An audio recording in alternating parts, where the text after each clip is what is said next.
And it's on the panhandle of Florida. It's called the Emerald Coast. Yes. And in October, or in December, I'm sorry, there's 20% off all of accommodations there. So it's that's a good place. good. Yeah, if you want to get out of it's very beautiful. It's beautiful. Florida's beautiful. So if you don't win the trip to Hawaii that you guys are giving away, Florida's the next best thing. The next best thing. And I love this because, see, it's a little ornament that opens and you can put sand in it, and then they're little tiny shells. Yeah. See that? Isn't that precious? So it's just like you get to... Good. All right, what else have you got, and where did it come from? Well, I think I mentioned to you that I was in Colombia, and American Airlines, a couple of weeks ago, they flew me down to Bogota, Colombia. They just started their nonstop flight. They actually have a flight from Dallas to Medellin already. But Colombia... What is in Medellin? There's a flower mart there in August that's amazing, and also Colombia really embraces Christmas. Okay, but we hear it's got full of drugs and stuff like that. It's not really like that anymore. On the screen right now is a salt mine. There's a salt cathedral in Colombia. Look at that. I actually brought some salt. But anyway, it's beautiful. You go down, and it's just... It's safe once again. It's safe, yeah. I didn't feel like I was in any danger at all. So show me this. Here's See, some salt. this looks like crystals. Yep, it's salt. And Look if at you can believe it, Can you get a little close-up of this? Because it looks like a crystal. Yeah. And it's salt. The one thing about being down in that salt mine, though, is you can really feel the intense energy of the salt, because it does something to our bodies, I think. And, it does. And when you're down there, you just feel different. Can you take salt baths and things like that? No, not there. You can actually in a place in Poland, though, but we won't go to Poland today. Okay, so where else? Okay, so then the next place, I heard you guys talking about New Orleans earlier over there, and New Orleans is, I was actually there a couple of days ago, just got back, and let's start out with the voodoo doll. I know. No, I don't want a voodoo doll. But this is a good voodoo doll. It says it's for house blessings. So this is, you know, when you go to New Orleans, you have to think of all the things that you can do there, and obviously voodoo and all that is part of that.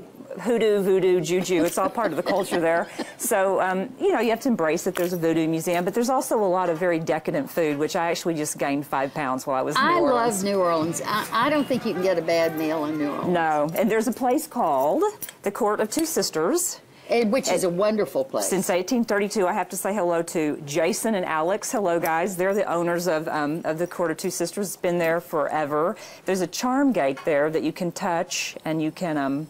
Does it have like milagros on it or something? No, it's just a charm, just a iron gate. You touch it, and you make a wish, and it's just like all of New Orleans. It's just a really cool place to... Are the room rates good this time of year? They are. I stayed at the Dauphine Orleans, and it was wonderful. It's 2 blocks off of Bourbon Street, so it's not too loud, but it's very walkable.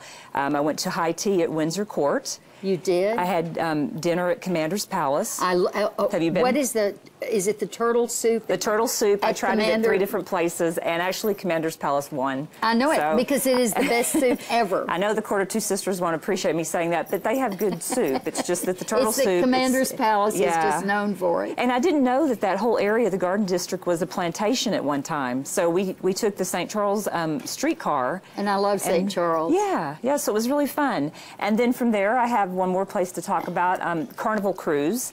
You can actually take a cruise. I actually took a cruise. I was there on Thanksgiving, which is kind of, you know... Where did you go? We went down to Turks and Caicos in the Bahamas. Turks and Caicos? Down in the Caribbean. Oh, okay. Yeah. How was that on Thanksgiving?